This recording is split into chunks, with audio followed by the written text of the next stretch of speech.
Hello, 20. So, welcome to part two of the lesson number four, the power of hydrogen. Just to recap on what we covered in the last video, if you haven't watched it, make sure you go back because we learned about kind of why water is slightly conductive, what the power of hydrogen actually stands for, and the scale behind the power of hydrogen. So, sig, digs, and pH. We talked about this a bit, but just so you know, the pH portion of the value doesn't count. What that means, if you have a number like 2.000, this guy here doesn't count your sig digs, so this is 3 sig digs. Okay, so where is this useful? Well, if we calculate the pH of the solution where the hydronium concentration is 0.01 moles per liter, well, to find the pH, we do the negative log of the concentration of hydronium.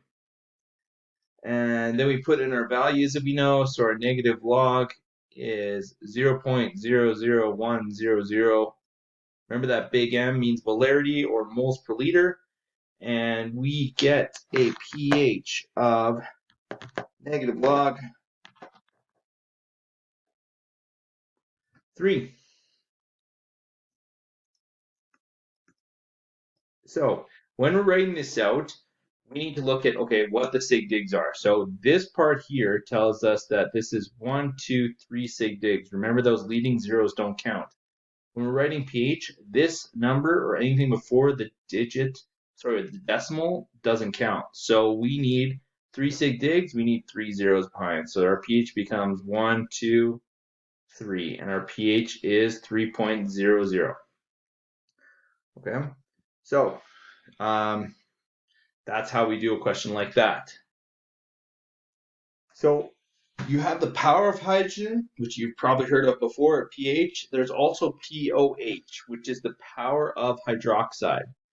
So instead of pH, we have POH, and what that means is there's a whole other scale that calculates the power of hydroxide and what that corresponds to.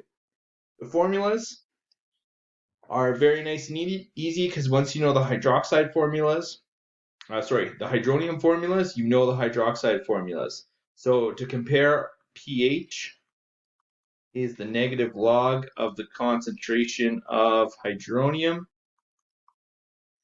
Notice that we have pH, our power of hydrogen, we're calculating our hydronium.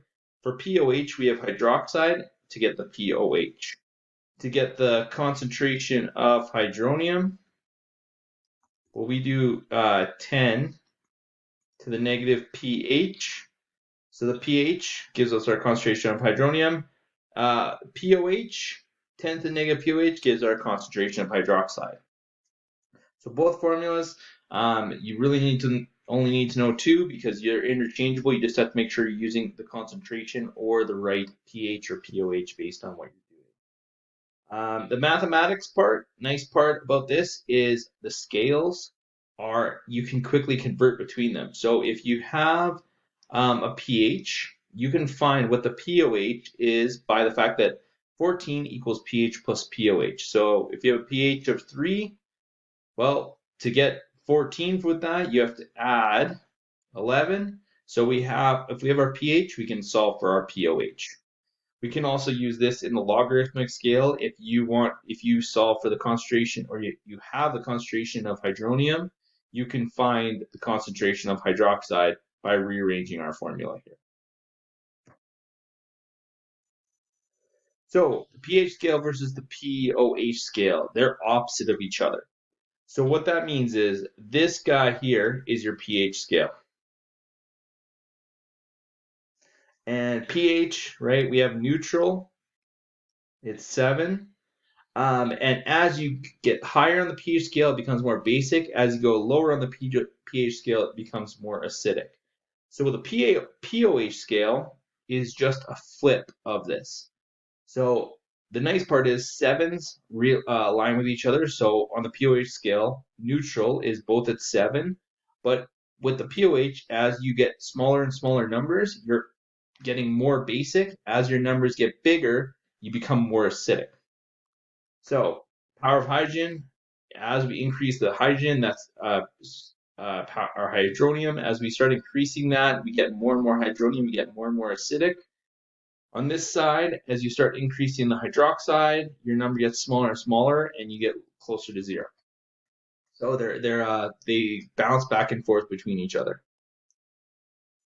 So one more example to go through here. So this question is saying hydrochloric acid solution was made from 2.3 grams of HCl dissolved in 4.2 liters of water. Determine the pH of the solution. So the first thing we need to do is figure out what our concentration of hydronium is, because they give us HCl and it's reacting with H2O. And since this is a strong acid, we use that straight arrow to make hydronium as well as chloride ions. So first thing we got to do is they give us all our variables. We got 2.3 grams. As soon as you got grams, you're going to need molar mass. I already found that out for you, but your molar mass is 36.46 grams per mole.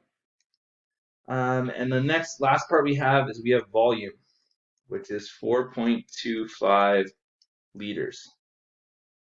So once we have all this, we can find out what the concentration of this is. If we find out the concentration, we can use our mole ratio to figure out what the concentration of hydronium is. Because this is overall what we need, because with this, we can solve for pH. So step number 1 is figuring out how many moles of this we got. So we have moles equals mass over molar mass. 2.3 grams divided by 36.46 grams per mole. So this is right up here from our information, and we get a total number of moles of 0.063082 with digits of moles of HCl.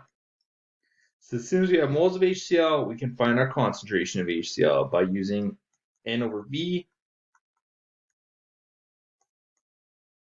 So we just use our value that we just found. Carry your digits down below here, and we divide by our volume, which is 4.25 liters. And now it's going to give us our concentration of 0.01484 moles per liter. That's our concentration. So that was step 1, step number 2, and step number 3. Well, step number 3, we want to find out what the concentration of hydronium is. So we take this number, because this is the concentration of HCl.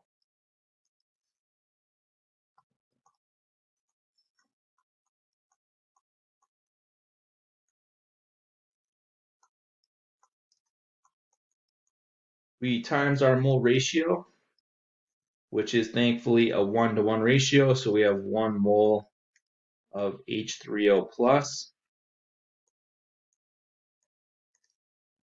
So one thing about this, when you have a 1-to-1 ratio, I expect you to say, like, if we were doing calculations, that you would state that this is a 1-to-1 ratio, because the problem is if people start getting in the habit of skipping this because it's 1-to-1, when it's not 1-to-1, you're going to get the answer wrong. So make sure you're keeping on doing this step. Even though if it's 1-to-1, just simply write down mole ratio 1-to-1, and then you could just say, yeah, equals the exact same thing, because this is going to equal 0.1484 moles per liter of hydronium. So there's our concentration of hydronium, but the last part they're actually asking for is what the pH is. So now we use our new formulas, and this is going to be step number 4.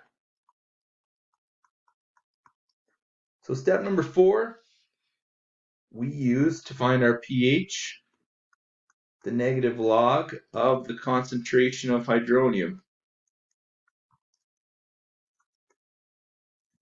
And when we use that, we use the power of hydrogen, the negative log, and we multiply times we use the log of what we just found.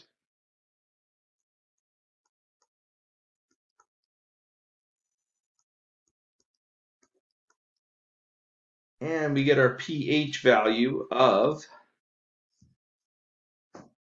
1.83. Right there for you.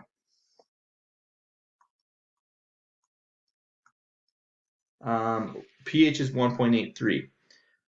So as soon as we do that, we got 1.83 as our number. If you get a negative, make sure you're putting that negative in front there, or else you're going to get a negative pH.